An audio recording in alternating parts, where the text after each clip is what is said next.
સુરતના જહાંગીરપુરા પોલીસ ટીમે સુડા સાંસ્કૃતિક રેસિડેન્સી વિસ્તારમાં મોડી રાત્રે વાહનોનું ચેકિંગ કાર્યવાહી હાથ ધરી હતી। આ પ્રક્રિયા દરમિયાન પોલીસે અનિયમિતતા તપાસી અને સુરક્ષા ખાતર વાહનોના પેપરો પણ ચકાસ્યા હતા। જહાંગીરપુરા પોલીસ ટીમે સુડા સાંસ્કૃતિક રેસિડેન્સી વિસ્તારમાં મોડી રાત્રે વાહનોનું ચેકિંગ કાર્યવાહી હાથ ધરી હતી। આ પ્રક્રિયા દરમિયાન પોલીસે અનિયમિતતાની તપાસ અને સુરક્ષા ખાતર વાહનોનો પેપર ચકાસ્યા હતા।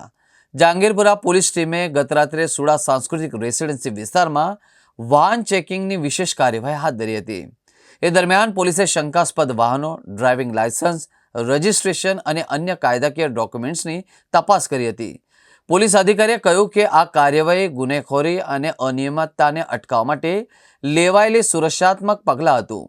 ચેકિંગ દરમિયાન કોઈ ગેરકાયદેસર વસ્તુ કે ગેરવર્તણૂક નોંધાયો નથી, પરંતુ થોડાક ડ્રાઈવરોને દસ્તાવેજી ખામીઓ માટે ચેતવણી આપવામાં આવી હતી।